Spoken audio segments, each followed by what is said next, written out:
과장님의 그 열의치 않은 말재로 이게 서서히 토론이 좀 우리가 얘기하고 싶은 핵심으로 점점 다가가고 있는 것 같습니다. 이 관련된 부분에서 문제점을 제시한 부분은 토론 시간에 다시 또 토론을 갖기로 하고요. 다음 발제자는 우리 이용민 대표께서 직접 나누겠어요. 태평식으로 발표를 하시겠다 합니다. 네. 불 좀 낮춰주세요.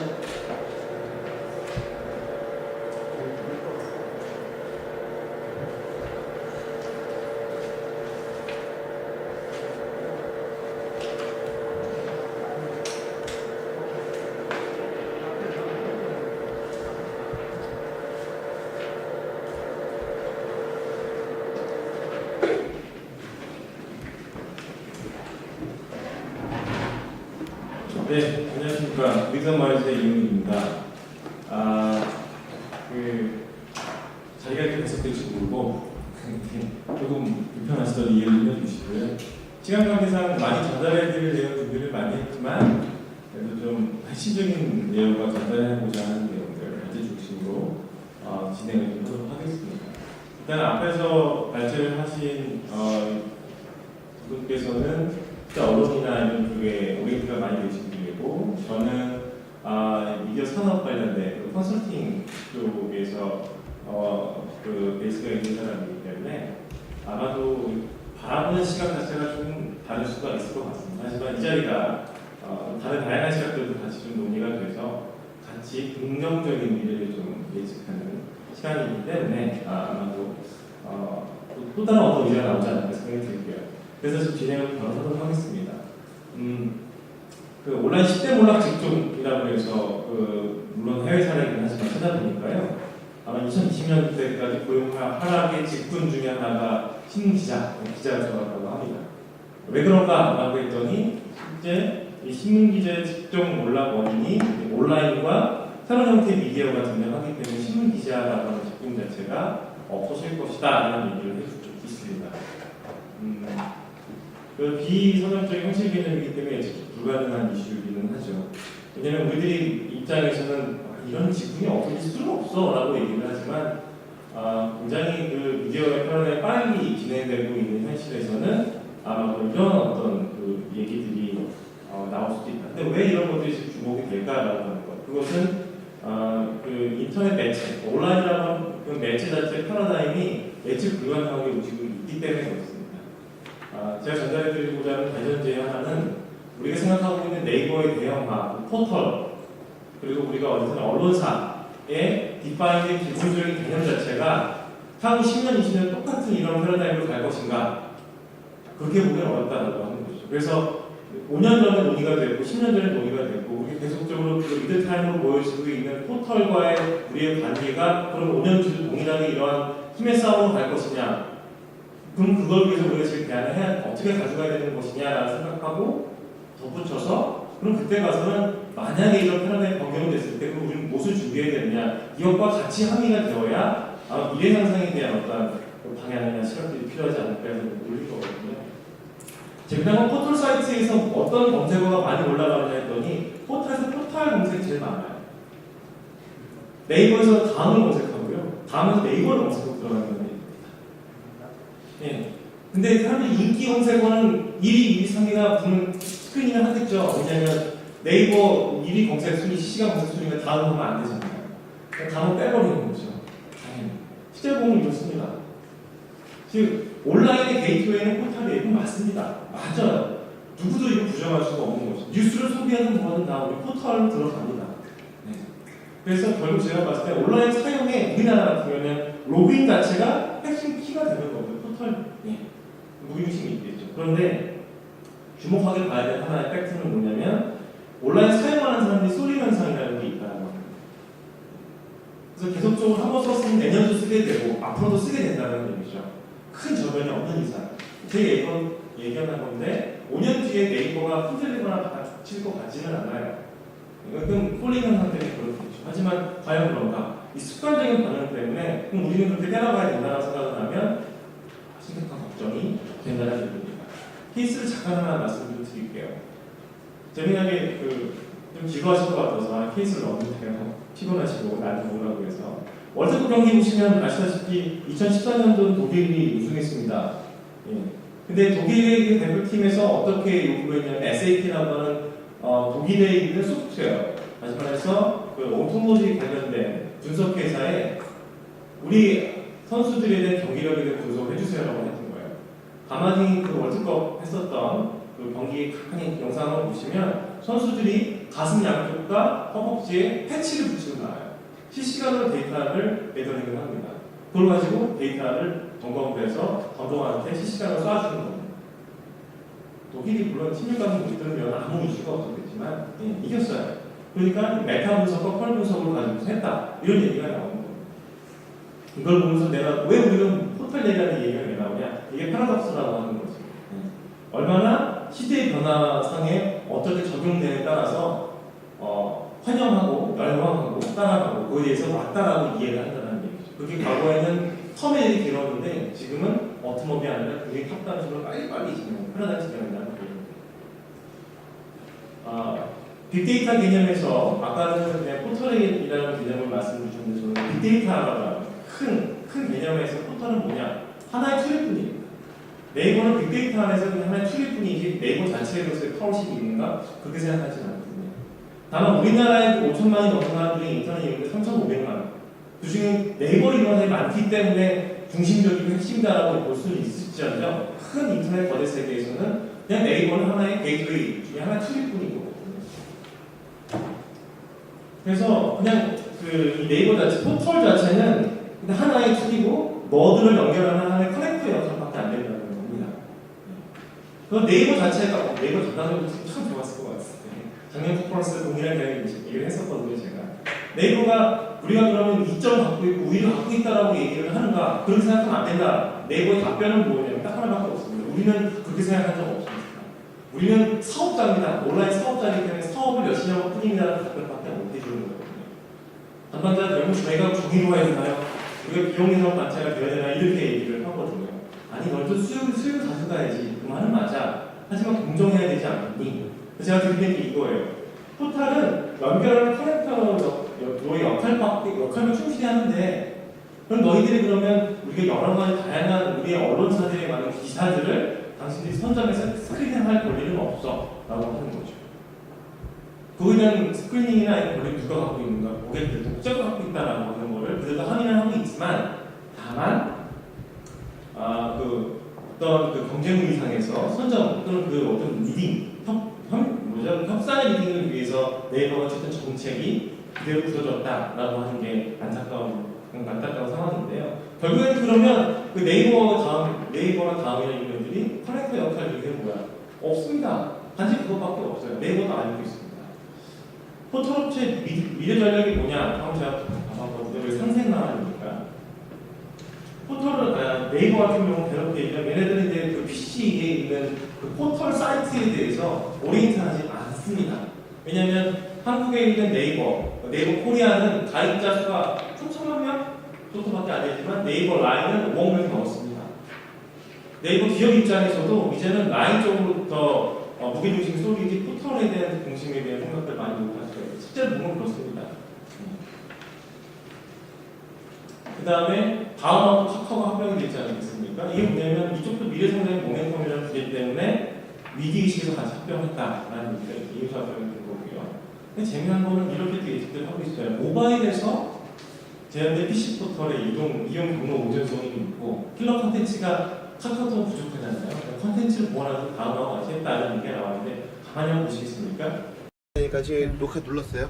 사람의 입장이고 우리가 뉴스를 만드는 하나의 어떤 저널리즘을 갖고 품고 있는 사람들의 입장이지만 독자들은 어떻게 그런 것을 받아보고 있는가?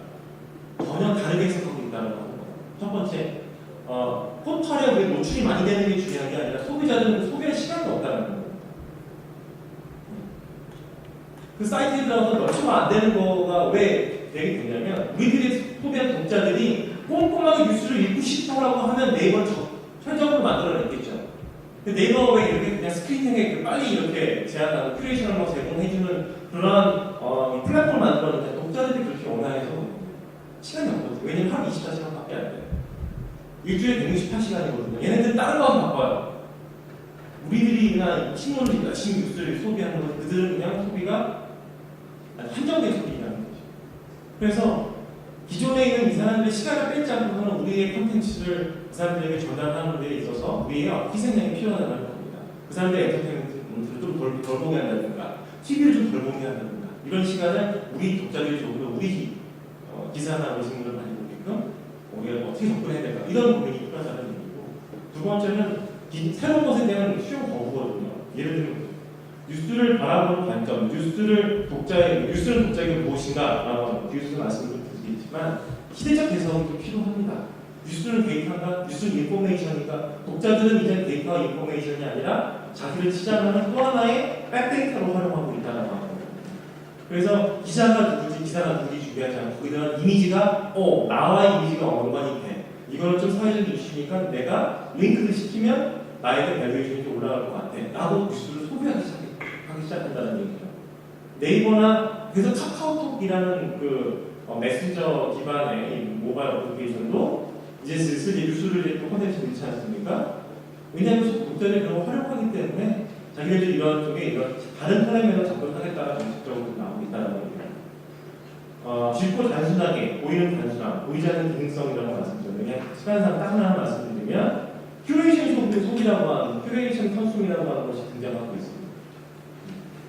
그래서 사회 정치 경제, 사회 문화 이런 쪽에 자기 있는 것이 아니라 오픈로드 내가 평소에 어떤 기사들을 즐겨 보는 거에 따라서 어플리케이션이나 아니면 데이터는 분석하고 관련된 기사들을 제공해 주는 거죠. 허리 분석을 통해서. 노출을 얼마나 우리가 페이지뷰에 많이 했느냐는 게 중요한 게 아니라 얼마나 독자들이 우리들이 생산해내는 콘텐츠에 대해서 열광하게 만드느냐가 더 중요한 시대가 된다는 겁니다. 실제로 보면은 이제는 매스미디어라는 소비가 바뀌고 있어요. 퍼스널 미디어, 많은 플랫폼을 바뀌고 있어요. 네이버가 굉장히 핵심적인 무게중심이 있는 거는 인정할 수밖에 없지만 그거의 기타에 정말 다양한 이런 소비가 있는데 네이버는 너도 보고 나도 봤기 때문에 다음날 야 네이버에서 뭐 봤어? 라고 물어보고 친구들이 나 봤어 라고 커뮤니케이션이 됐어요. 하지만 지금 어떤 커뮤니케이션을 하냐면 그거 얘기 안 하고 콘텐츠 이용하는데 그냥 혼자 보는 TV 함께 보기 의식이 없어지기 시작합니다. 그 다음에 그 공동체 집단적 맥락과 가래정된 소비 주장 이거 아시죠? 미세지간이라고 얘기를 하는데 1배에 나오는 거 뭐냐면 그냥 자기의 집단적인 맥락이 있는 거예요. 거기에는 누구의 뭐 팩트라든가 데이터나 인포메이션이 의미가 없습니다. 네이버에서 기사가 많이 노출돼서 그거 필요 없어. 우리가 얘기할 게 진리야. 이런 식으로 이제 소비를 하고 있다는 거죠. 그 다음에는 실시간 급등 검색이 있지 않습니까?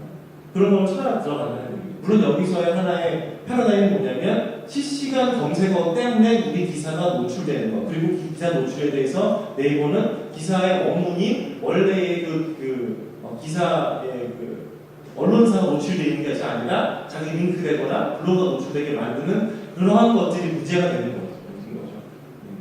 실제로 그러니까 이런 것들은 네이버가 철저하게 제대로 해야 되는데 네이버 입장에서는 우리는 언론사는 아니야. 우리는 우리 서비스를 하고 있는 건 너희들이 왜 이렇게 가냐고 하니까 도덕적인 문제와 법률적으로 제재가 되야 된다는 얘기를 한다는 얘기죠. 그래서 제가 네이버를 이렇게 감싸고 있는 것처럼 들으실지 모르겠는데 다음 저의 이제 컨텍스트는 이겁니다. 그러면 너희들 네이버 그렇게 계속 너희 할 수 있을 것 같아? 아니라는 거죠. 네이버가 미래 경쟁력에서 뉴스 콘텐츠에 대한 새로운 경쟁의 시각이 생기지 않으면 앞으로 네이버는 흔들릴 수밖에 없습니다. 왜냐하면 이거예요. 제가 학부 대학원 강의가 나가서 제가 물어봤어요, 실제로. 많은 사람 봤는데 한 47명한테 물어봤더니 야 너네들 뉴스 소비는 어떻게 하고 있어? 그랬더니 뉴스 소비가 정보의 원천으로 검색하는 건 맞는데 인포메이션은 그냥 서치 엔진 돌린대요. 구글링 통해서 된다는 얘기고 얘네들 뉴스 소비를 어떻게 하느냐 실시간 어떤 그 헤드라인하고 보고 그 다음에 커뮤니케이션 아이템으로 뉴스를 소비하기 시작하고 있어요. 젊은 친구들. 그리고 뉴스는 이제는 데이터가 하고 있는 뉴스 속에서 우리 정보를 얻지 않습니다. 하고 있어요. 왜냐하면 못 믿겠다 하는 거죠. 그래서 뭐가 나왔냐 이렇게 나옵니다. 제가 제안을 좀 드리면 퍼블리셔는 큐레이터의 시대가 도래했습니다. 과거에 기억하시죠? 우리 거를 이제 RSS를 공유하거나 트위터로 공유의 시대가 있었습니다. 우리 트위터 계정이나 우리 페이스북 계정을 올려놓으면 그걸 링크해서 우리 회사에 홈페이지에 들어왔었어요. 얘네들이 그 안에서 좀 활동을 좀 해주면 우리가 매출이 일어나거나 페이지가 일어나거나 아니면 뭐 PPC가 일어나가지고 우리가 그나마 생존권이 있었는데 이제는 어떻게 되냐면 배포 소통 채널이 확장되기 시작해서 뉴스가 어디서 소통이 되냐면 이제 페이스북에서 소통이 되기 시작합니다. 페이스북은 대놓고 우리나라 아직 안 되지만 페이스북 뉴스 관련된 걸 오픈 서비스할 계획이 있지 않습니까? 뉴욕의 페이스북의 그 뉴스 관련된 스탠드가 어떻게 돌아가냐면 그쪽도 자동으로 무단으로 올리는 게 아니라 어떤 문제가 있는지 거기도 에디터가 있어요. 걔네들도 언론사를 선택을 한대 에디터가. 그럼 우리 네이버랑 똑같은 직거리를 우리가 상관없는 페이스북에 하고 있다라고 얘기하는 거예요. 더 붙여서 구글 플러스 뉴스 근데 또 구글 플러스 나오거든요. 구글도 오늘도 시범사업하고 막 등장하고 물론 이거는 3년 4년 전부터 나왔던 얘기예요. 그리고 여기에 벌써 제휴를 날렸던 많은 언론사들이 있어요. 노출되고 있습니다. 근데 얘네들도 마찬가지로 자기들의 글로벌 정책의 팩트에 맞지 기준에 맞지 않으면 뭐 아무도 혜택을 못 받아 이렇게 얘기하고 있는 상태라는 거예요. 그럼 플랫보드로 확장하고 있어요. SNS. 허핑턴 포스트라는 얘기를 제가 말씀드립니다. 독자의 뉴스 사이트는 없습니다. 허핑턴 포스트 누군지 아무도 몰라요. HU 그냥 사이트가 있어라고만 얘기해요. 그리고 그 홈페이지 아무도 링크가 안 돼요. 허핑턴 포스트는 네이버나 페이스북에 이런 거 올라오지 않습니까? 그러면 사람들이 그거 다들 좋아요 누르고 있고 다 공유하게 누르고 있어요. 왜 그런가 들어가 봤더니 기자들 또는 에디터들이 어떤 걸 쓰냐면 독자들이 열광하는 이미지를 활용하기 시작하고 독자들이 열광하는 키워드로 사용합니다. 기사에. 선정적인 글이 아니고. 네. 그래서 유튜브 하니까 얘네들이 그냥 화가 나르는 거예요. 그래서 뉴스 기사 어떻게 보면 컨텐츠인 거예요. 뉴스는 컨텐츠입니다. 거기들이 이렇게 활용하고 있는 거예요. 그래서 우리가 우리 사이트로 들어오세요. 우리 사이트에 어떤 페이지가 많이 늘어나야 되는 얘기가 우리의 생존권 입장에서는 맞는 얘기지만 타협하는 앞에서는 이제는 좀 다른 어떤 판으로 찾아야 되지 않겠느냐 이런 생각을 좀 가져야 되지 않겠느냐라는 얘기죠. 그래서 실제로 보면 큐레이터라고 하는 어플리케이션이 나오지 않습니까? 그리고 앞에 그 우리 도판 신장님께서 발표하신 것들 중에 그 모바일 쪽의 성장률이 거의 200%가 넘어요. 모바일 쪽 산업 자체가 모바일 뉴스 소비가 그 집중할 필요가 있어요. 보면은 플랫보드라든가 스터디라든가 아니면 핀터레스트라든가 이런 데들이 뉴스 소비에 대한 기본적인 콘텐츠를 만드는 큐레이션이라는 사이트들이 등장하고 있다는 거예요. 그럼 뉴스 큐레이션이라는 형태, 내가 원하는 걸 자동적으로 스크리닝 해주고 필터링 해줘서 제시해주는 형태가 요즘에 막 뜨거나 핫하거든요. 절대 아닙니다. 이미 3년 전, 4년 전에 나왔고 우리나라에 있는 수많은 큐레이션 어플리케이션 업체들이 있어요. 얘네들은 언론사가 아니에요. 자기들이 언론사의 기사들을 다 큐레이션 해가지고 제공하고 있다는 거죠. 네이버는 예를 들어서 콘텐츠 피를 우리한테 주지만 모바일 아주 작게 주지만 그러면 얘네들은 우리한테 그런 콘텐츠 피를 주느냐 이거에 대한 기준이 아직 마련되어 있지 않다는 거죠. 그냥 얘네들은 링크니까 음원 P2P 사이트처럼요. 그냥 링크 시켜준 건데 무슨 문제야? 라고 하는 거예요. 그래서 지금 필터링하고 이걸 노출하고 활용하는 게 가장 큰 이슈가 되는 거예요. 그 특정 오마주에 대해서 관점을 제공하는 거예요. 성별하고 편집하고 활용하고. 그래서 우리가 봤을 때 뉴스라는 콘텐츠는 이제는 기타 다른 여기 한번 보시면 쇼피라는 콘텐츠, 이미지라는 콘텐츠, 동영상이라는 콘텐츠, 뉴스라는 콘텐츠를 전체적으로 얘기하는 겁니다. 이 사람들은 인식을 그냥 동일하게 생각하고 있다는 거예요. 근데 이걸 네이버도 알고 있어요. 그래서 보면은 네이버와 다음은 어떻게 되느냐? 네이버와 다음은 지금과 같은 뉴스의 정책, 그 뉴스 유통의 정책을 고수하게 되면은 페이스북과 구글과의 게임에서 반드시 진다라는 게 저의 주장입니다. 그러면 네이버와 다음에 생존하려고 하는 대안은 어떤 것들이냐? 철저히 저희가 함께 가야 된다는 거죠. 이미 그들이 우리에게 협상카드를 주고 얘기하는 게 시대적 판단이 맞는 것이지, 예를 들어 자기들이 페이스북과 구글에게 많은 뉴스라고 하는 콘텐츠를 흘러가게 되면 나중에는 네이버와 다음 자체가 자기들이 입지가 사라질 수밖에 없는 상황이 된다는 얘기예요. 네이버 라인에서도 뉴스 서비스를 할 거고 카카오톡에서도 뉴스 서비스를 할 겁니다. 첫 번째 저희 전달을 드리고 싶은 건 뭐냐면 이러한 새로운 뉴스 소비를 일으키는 매체라든가 이러한 어플리케이션 업체와 우리들이 어떻게 연결을 할 것인가 라고 하는 상상망의 첫 번째 저희 고민 중 하나고, 두 번째는 네이버와 다음이 어느 만큼 적절히 미래 생존에 대한 고민이 있다면 우리가 어떻게 할 것인가 라고 하는 것을 역으로 그들이 우리에게 제안을 해줘야 되는 것이 바람직한 관점이 아니냐라는 생각을 좀 드는 부분이 있습니다. 끝으로 정리를 좀 한번 하겠습니다. 그래서 아마도 고객들은 퍼블리싱이 용이하고 동영상이 아주 쉬운 데이터나 인포메이션, 즉 기사를 이렇게 보기 시작했었거든요, 과거에. 근데 기술이 발달되어 보니까 어디까지 됐냐면 이제 독자 스스로가 필터링을 하는 소비 벡터로 발전이 됐어요. 네이버가 50몇 개 언론사를 자기들이 필터링해갖고 할 게 아니라 독자들이 이제는 큐레이션의 기준을 자기가 세워서 알아서 필터링한다는 얘기예요. 해줄 필요가 없다는 거죠. 우리 회원사가 들어가 있어도 자기들이 우리가 콘텐츠 퀄리티가 안 나온다 그러면 자기들이 그냥 체킹을 없애버린다는 거예요. 독자가 할 역할을 네이버가 할 필요가 없다는 거죠. 근데 이런 거에 대한 것을 서비스 플랫폼을 만들지 않고 그대로 가겠다라고 하면 반드시 이런 걸 오픈리스하는 구글이나 페이스북에서 판단을 놓칠 수가 있다는 것이 필요한 부분이고, 문제는 또 페이스북과 이 구글도 마찬가지로 네이버와 같은 에디터 중심의 또 뉴스 소비에 대한 새로운 또 계약, 라이센싱 계약을 우리에게 요구하고 있다는 것이죠. 이거에도 대안을 또 우리 준비해야 될 필요가 있다는 거예요. 그래서 앞으로 독자의 편리성에 따라서 기술이 개발됩니다. 하지만 이 개발하는 업체들은 누구냐? 미디어 산업 매체거든요. 자기들의 수익성을 기준하지 않고 절대 우리가 상생한다는 개념이 없다는 거죠. 즉 그럼 우리가 필러 콘텐츠를 어떻게 만들고 예시를 갖느냐가 첫 번째, 아주 세 번째 논의가 될 부분이라고. 그래서 독자들은 이제는 뉴스 소비를 난리주로 소비하고 자기들이 일상하게 보이는 어떤 선호 텍스트의 하나의 콘텐츠로 활용하고 있다라고 하는 게 요즘의 화두다라는 의제를 이 세 가지 개념으로 준비해봤습니다. 여기까지 마치고요. 토론 시간을 진행하겠습니다. 감사합니다.